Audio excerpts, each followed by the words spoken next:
हरिओम प्रिय दर्शकों, यदि आपकी मेष राशि या मेष लग्न है तो इस वीडियो को बहुत ध्यान से देखिएगा, समझिएगा। इस वीडियो में हम समझने वाले हैं कि अब जो आने वाला समय है तो इस समय में ग्रहों की स्थितियों में जो परिवर्तन है, और ये हमने चर्चा की थी शनि राशि परिवर्तन की, जिसमें हमने जाना था कि 15 योग बनने वाले हैं 29 मार्च को रात्रि में 9:46 पर शनि देव का परिवर्तन कुंभ से मीन में हो चुका है।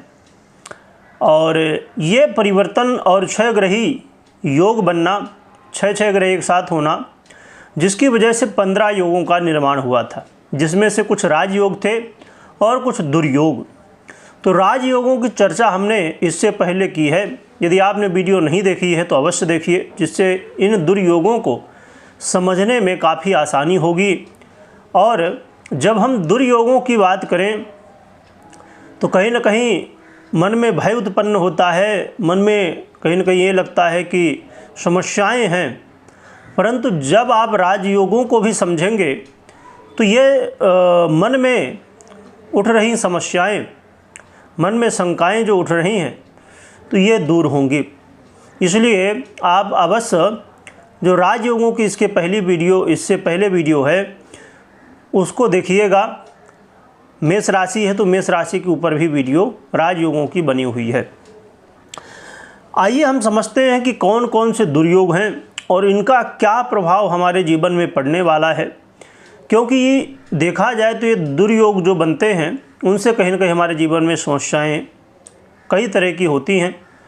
पर जैसे देखा जाए कि यदि हम आगे जा रहे हैं, हमें पता है कि आगे खड्डा है, तो हम कोई दूसरे रास्ते से जाएंगे या घूम के जाएंगे, पता नहीं तो हम स्पीड में गए और खड्डे में गिरे। इसीलिए जब हम दुर्योगों को जानते हैं, समझते हैं, तो हम फिर उन सब स्थितियों को संभालने की, समझने की कोशिश करते हैं, सुधारने की कोशिश करते हैं अपने कर्मों द्वारा। तो देखा जाए तो सूर्य और शनि एक साथ रहेंगे, जिससे कि यहाँ पर संघर्ष योग का निर्माण हो जाएगा। सूर्य और राहु एक साथ रहेंगे, जिससे कि ग्रहण योग का निर्माण होगा। और बुध और राहु रहेंगे एक साथ, जिससे कि जड़त्व योग, यानी कि जड़ बुद्धि योग के नाम से भी इसे जानते हैं, तो ये योग बनेगा। इसके अलावा देखा जाए तो शुक्र और राहु रहेंगे, जिससे कि लंपट योग का निर्माण होगा। और शनि और राहु रहेंगे, जिससे कि श्रापित योग का निर्माण होगा, जिसे आप लोगों ने पिशाच योग के नाम से भी कुछ लोग जानते होंगे। तो ये शनि और राहु का जो युति है, ये कहीं ना कहीं ये जो 5 योग हैं, देखा जाए कि सूर्य, बुध, शुक्र, राहु और शनि से निर्मित ये जो 5 योग हैं, संघर्ष योग, लंपट योग, जड़ बुद्धि योग, श्रापित योग और ग्रहण योग, तो ये 5 जो दुर्योग हैं, इनके क्या प्रभाव होंगे। क्योंकि देखा जाए तो ये दुर्योग वो दुर्योग हैं जो कि हमारे जीवन में समस्याएं उत्पन्न करते हैं। अब हम वैसे तो इन सभी योगों की अलग अलग चर्चा कर सकते थे, परंतु बहुत समय जाता है, इसलिए हमने एक ही साथ चर्चा की है, जिससे आपको बहुत ज़्यादा यहाँ वहाँ भटकना ना पड़े। आइए जानते हैं। परंतु इसमें एक चीज़ और भी ध्यान रखने की है कि ये जो दुर्योग बन रहे हैं, इन्हें मजबूत और ज़्यादा करेंगे केतु, क्योंकि यहाँ पर केतु की भी दृष्टि रहने वाली है। क्योंकि शनि का परिवर्तन और इन 6 ग्रहों का जो परिवर्तन है, और एक साथ 6 ग्रह आए हैं, वो कहाँ पर आए हैं? ये आए हैं मीन पर, मीन राशि पर। और आपके 12वें भाव, व्यय भाव में, त्रिक भाव जिसे कहते हैं, इसमें ये सभी ग्रह योग बना रहे हैं। तो ये त्रिक भाव में योग बन रहा है, तो इसलिए इन दुर्योगों को और भी ज़्यादा मजबूती मिलती है। केतु की दृष्टि पड़ रही है, इससे और भी ज़्यादा मजबूती मिलती है। और यहाँ पर विचारणीय ये भी है कि ये जो सब ग्रह हैं, तो ये किन किन भावों के अधिपति हैं, क्योंकि जिन जिन भावों के अधिपति ग्रह हैं तो उन उन भावों में अपना प्रभाव ये दुर्योग का भी देंगे और राजयोग का भी देंगे। तो देखा जाए तो सूर्य आपके पंचमेश हैं, शुक्र आपके द्वितीयेश और सप्तमेश हैं, बुध आपके तृतीयेश और षष्ठेश हैं, शनि आपके दशमेश और एकादशेश हैं। तो ये सभी ग्रह, परंतु इसमें एक बात और भी समझने की है कि ये जो योग बनने जा रहे हैं तो ये योग कब तक हैं, क्योंकि अलग अलग योगों की अलग अलग अवधि है, यानी कि समय है। देखा जाए तो 14 अप्रैल को सूर्य अपना राशि परिवर्तन करेंगे और मीन से मेष में प्रवेश कर जाएंगे। तो जो संघर्ष योग बना है और सूर्य और राहु का ग्रहण योग बना है, ये पूर्ण हो जाएगा। इसके अलावा बुध महाराज जो योग बनाए हुए हैं, जड़त्व योग, जड़ बुद्धि योग, तो ये बुध 7 मई को अपना राशि परिवर्तन करेंगे और मेष राशि में चले जाएंगे, जिससे कि ये जो जड़त्व योग, जड़ बुद्धि योग बना हुआ है, ये पूर्ण हो जाएगा। और यहाँ पर देखा जाए तो शुक्र द्वारा निर्मित लंपट योग जो है, तो ये शुक्र 31 मई तक रहेंगे, फिर मेष राशि में 31 मई को प्रवेश करेंगे। परंतु उससे पहले ही राहु का महापरिवर्तन होने वाला है 18 मई को। तो जो ये लंपट योग बना है, ये 18 मई को ही पूर्ण हो जाएगा। परंतु शनि और शुक्र की जो युति है, और इससे शनि और शुक्र की युति है, तो ये तो हमने राजयोगों में चर्चा की, परंतु शनि और राहु की जो युति है जिससे श्रापित योग का निर्माण है, और तो ये श्रापित योग देखा जाए तो राहु के परिवर्तन के साथ, यानी कि 18 मई को जैसे ही परिवर्तन होगा तो ये भी पूर्ण हो जाएगा। तो देखा जाए तो ये 5 योग हैं, अलग अलग समय तक रहेंगे, तो उनके प्रभाव भी उसी समय तक रहेंगे। परंतु अब हम जानते हैं कि इन योगों का प्रभाव हमें क्या मिलने वाला है। पहली चीज़, जैसे हमने समझा था, तो देखा जाए तो ये विदेश के भाव में आपके बैठे हुए हैं, तो यहाँ पर बैठ के ये सब जो योग बन रहे हैं, इससे जो है तो कहीं ना कहीं रोग में वृद्धि, चिंता में वृद्धि और व्यय में वृद्धि देखने को मिलेगी। यानी कि बेवजह के, बेफजूल के खर्चे होना, जीवन में संघर्ष का बढ़ जाना, और इस समय जो आप निर्णय लेंगे, उन निर्णयों को बहुत सोच समझ के लेना है, क्योंकि कई बार इस समय अब देखने को मिलेगा कि आप जो निर्णय लेंगे तो कई बार गलत साबित होंगे, उसके फलस्वरूप कई तरह की समस्याएं देखने को मिल सकती हैं। और यहाँ पर आप सोचिए कि ये जो जीवन है ना, ये संघर्ष ही है। हम जीवन में जितना ही संघर्ष करते हैं, जितना ही मेहनत करते हैं, उतना ही हम आगे बढ़ते हैं। परंतु कई बार संघर्ष करने से समस्याएं भी होती हैं। संघर्ष करने से सफलता ही खाली नहीं मिलती, संघर्ष करने से समस्याएं भी देखने को मिलती हैं।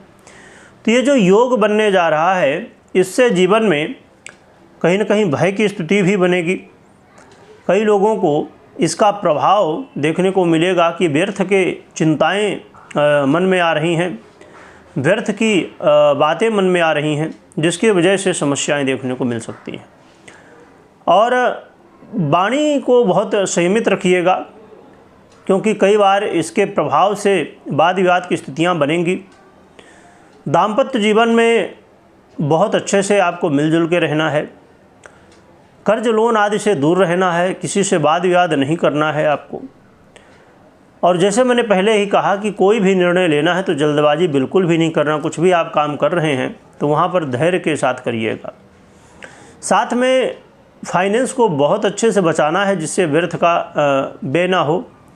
और अपने कार्य क्षेत्र को लेके आपको सजग रहना चाहिए, सावधान रहना चाहिए।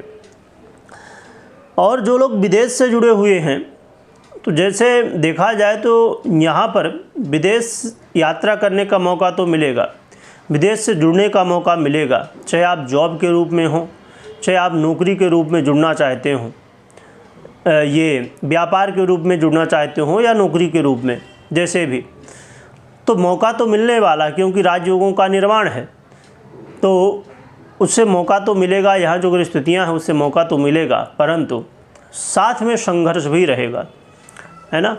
तो इसलिए आपको विदेश यात्रा या विदेश से जुड़ के बिजनेस या नौकरी करना हो, जॉब करना हो, तो उसमें आपको सतर्कता के साथ इन सब कामों को अपने करना है। तो देखा जाए तो इन सभी विषयों को लेकर सतर्क रहना है। खासकर उन लोगों को भी सावधानी इस समय ज़रूर बरतनी होगी जो लोग कोर्ट कचहरी के मामले में फंसे हुए हैं, या कोई भी बात विवाद में, जैसे मैंने कहा कि नहीं पड़ना है, क्योंकि ऐसी कोई स्थिति ना बनने पाए जिससे कि हम कोर्ट कचहरी तक पहुँचें, क्योंकि इसमें कई बार कोर्ट कचहरी के मामले देखने को मिलेंगे। और यदि पहले से ही कोर्ट कचहरी के मामले हैं आपके जीवन में, तो उनमें संघर्ष, उनमें समस्याएं बढ़ेंगी। यानी आपके पक्ष जो आप सोच रहे थे कि चलो भाई अभी तो ये हो गया वो हो गया, और आपके पक्ष में चीज़ें आ जाएंगे, परंतु कहीं ना कहीं आपके पक्ष के जगह विपक्ष में स्थितियां बनती हुई दिखाई देंगी। इसीलिए आपको इन सभी विषयों को लेके सतर्क रहना चाहिए, और साथ में सरकारी क्षेत्र को लेके भी आपको सतर्कताएं बरतनी चाहिए। तो इन सभी विषयों को लेके आप ध्यान रखिए। बाकी इसमें डरने की आवश्यकता नहीं है, भयभीत होने की आवश्यकता नहीं है, क्योंकि जहाँ 5 दुर्योग बनने जा रहे हैं वहीं 5 राजयोग भी बने हैं, तो ये 10 हो गए। हमने जैसे कहा कि 15 योग बने हैं, 15 योग में से 5 योग जो बने थे तो वो चंद्रमा द्वारा निर्मित थे, जो कि 30 मार्च को ही चंद्रमा का परिवर्तन हो गया, जिसकी वजह से उनको हमने इसमें शामिल नहीं किया। तो देखा जाए तो जीवन में हमेशा ये नियम ही है, और प्राकृतिक नियम है कि सुख है तो दुख है और दुख है तो सुख है। उसी तरह यहाँ पर दुर्योग का निर्माण हुआ, तो यहाँ पर राजयोगों का भी निर्माण हुआ है। इसलिए हमें भयभीत होने की आवश्यकता नहीं, सतर्क होने की आवश्यकता है, सावधान होने की आवश्यकता है। रही बात कि इसमें हमें ये भी समझना होगा कि जैसे आपने कभी राजयोगों के बारे में सुना या दुर्योगों के बारे में, या कोई भी आपने वीडियो देखा और जो भी आपने सुना, जैसे अभी आपने सुना इस वीडियो में, तो ये गोचर के आधार पे है, और गोचर के आधार पे कभी भी पूर्ण रूप से निर्णय हमें नहीं लेना चाहिए। हमें अपनी पर्सनल जन्म कुंडली को भी देखना चाहिए, या तो दिखाना चाहिए, कुंडली विश्लेषण करवाना चाहिए, और इसके बाद ही निर्णय लेना सबसे अच्छा होता है। क्योंकि यदि आप खाली गोचर को सुन के लेंगे, है ना, जब भी अभी जैसे मैंने बताया कि ऐसी ऐसी स्थितियां हैं, तो इन सब बातों को यदि आप सुन के निर्णय लेंगे तो कई बार ये चीज़ें घटित होंगी, कई बार नहीं घटित होंगी, क्योंकि 50% प्रभाव आपका गोचर देता है और 50% आपकी जन्म कुंडली। इसीलिए दोनों को देखना समझना बेहद ज़रूरी है। रही बात उपाय की, तो उपाय के रूप में सबसे सरल और अच्छा साधन है, एक तो भगवान सूर्य को अर्घ्य दीजिए, जिससे आपके जो राजयोग सूर्य बनाए हुए हैं वो और मजबूत हो, और अपनी दिनचर्या को बेहतर करिए, और किसी भ्रम में मत पड़िए, क्योंकि इस समय भ्रम की स्थितियां देखने को ज़रूर मिलेंगी। अपने स्वास्थ्य का ध्यान रखिए, और यहाँ पर हनुमान जी की आराधना करना आपके लिए श्रेष्ठ है, तो जिससे हनुमान जी की कृपा से सभी दुर्योगों का शमन होगा और आपके जीवन में उन्नति प्रगति होगी, और जो राजयोग बन रहे हैं उनका लाभ मिलेगा। परंतु एक चीज़ हमेशा ध्यान में रखिए, यहाँ पर ज्योतिषी स्थितियाँ को देखिए, कई बार क्या होता है ना कि हम खाली ये चाहते हैं कि भैया फल मिल जाए, पर ना तो बीज हमें चाहिए, ना वृक्ष लगाना है, ना वृक्ष का संरक्षण करना है, ना तोड़ना है, कुछ नहीं करना है। तो फिर होता क्या है? होता ये है कई बार कि आज के समय में जो हो रहा है, क्या हो रहा है, आप लगभग जो चीज़ें खाते हैं पीते हैं उसमें केमिकल मिक्स होते हैं। अब जैसे फल हैं उनमें इतना केमिकल डाला जाता है कि जिससे वृक्ष जल्दी बड़ा हो जाए, उसमें फल जल्दी आ जाएं, फल हो गए तो जल्दी बड़े हो जाएं, है ना, और फलों का साइज ज़्यादा बड़ा रहे। तो बहुत सारी दवाइयाँ। तो रीज़न क्या है इसके पीछे? इसके पीछे रीज़न है अकर्मण्यता। हम कुछ करना नहीं चाहते हैं।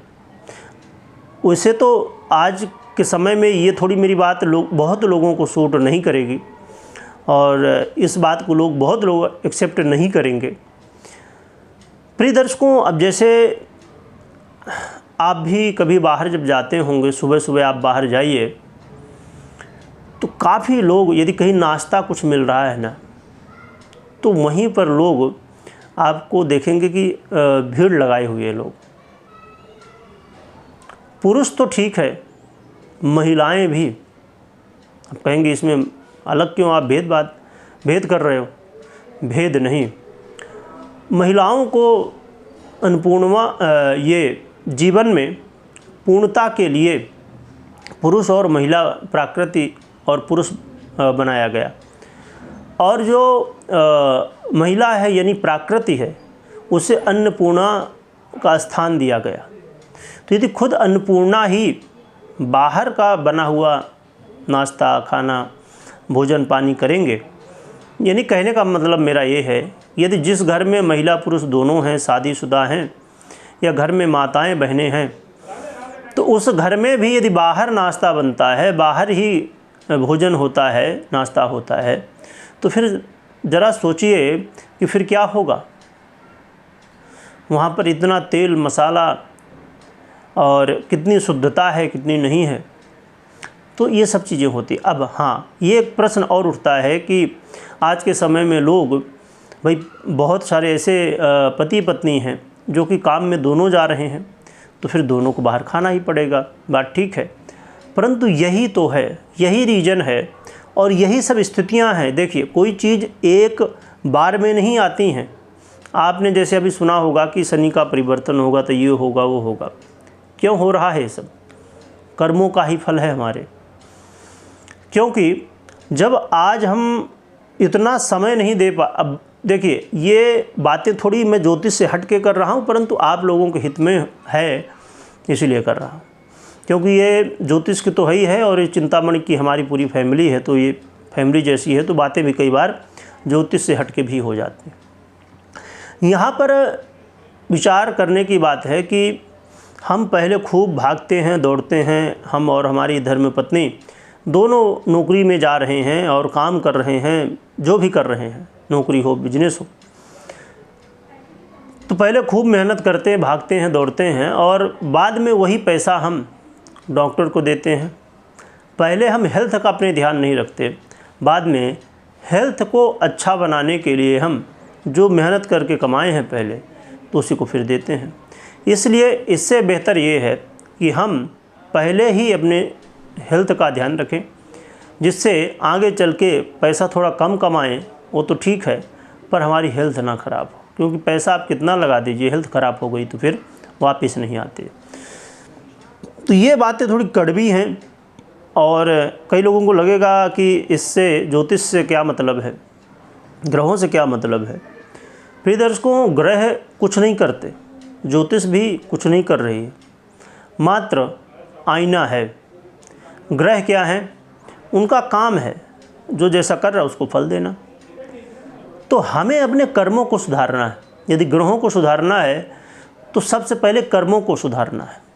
अब जैसे ग्रहों को देखा जाए कि जब कोई ग्रह खराब होता है तो आपको क्या बताया जाता है? आप ऐसा कर लीजिए, वैसे कर लीजिए, अपनी दिनचर्या सुधारिए, ये करिए। क्या है? कर्म है। आपके कर्मों को सुधारा जा रहा है जिससे आप पुण्य अर्जित करें और आपके अच्छे कर्म हो जिससे आपको अच्छे फल मिले। तो कोई ग्रह खराब हो उससे पहले हम अपने कर्मों को सुधार लेना। इसीलिए इन चीज़ों का ध्यान रखिए। ये बातें कुछ लोगों को टाइम पास लग सकती हैं और ये लग सकता है कि भैया आज मजबूरी है, क्या करें, बाहर खाना ही पड़ता है, परंतु ये कहने की बात है। यदि आप नाश्ता बनाने में कितना 15-20 मिनट लगेगा, बना लीजिए। तो ये सब चीज़ें हैं। तो स्वास्थ्य का विशेष रूप से ध्यान रखिएगा और उपाय करिएगा। उपाय के रूप में हनुमान जी की आराधना, भगवान सूर्य की आराधना करिएगा।